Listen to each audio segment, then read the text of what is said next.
একুশের যেটা মূল চেতনা ছিল যে সত্যিকার অর্থে বাংলাদেশে একটি বৈষম্যহীন একটা সমাজ, একটা রাষ্ট্র গঠন করা, সেই চেতনার ভিত্তিতে আমরা আগামী দিনে এগিয়ে যাব। আমাদের মাতৃভাষাকে আমরা আরো সমৃদ্ধ করতে সক্ষম হব। একটা ফ্যাসিস্ট শাসনের যাত্রা করে থেকে 21 ছিল অবরুদ্ধ, এবার সেই 21 মুক্ত।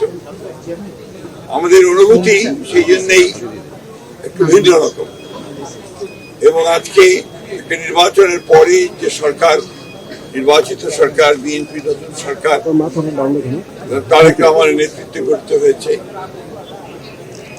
আমাদের সঙ্গে সঙ্গে জনগণের প্রত্যাশাও অসীম হয়ে উঠছে।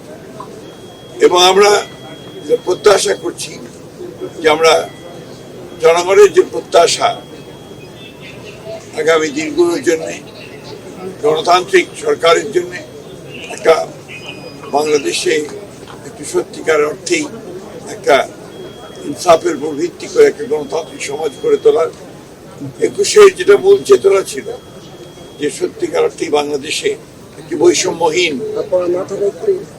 একটা সমাজ, একটা রাষ্ট্র গঠন করা, সেই চেতনার ভিত্তিতে আমরা আগামী দিনে এগিয়ে যাব। আমরা বিশ্বাস করি যে আমাদের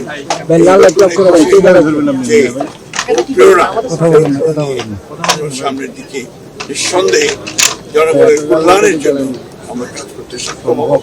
আমাদের মাতৃভাষাকে আমরা আরো সমৃদ্ধ করতে সক্ষম হব, আমাদের সংস্কৃতিকে সমৃদ্ধ করতে সক্ষম হব, আমরা বাংলাদেশের স্বাধীনতা, সার্বভৌমত্ব, গণতন্ত্রকে সংহত করতে সক্ষম হব।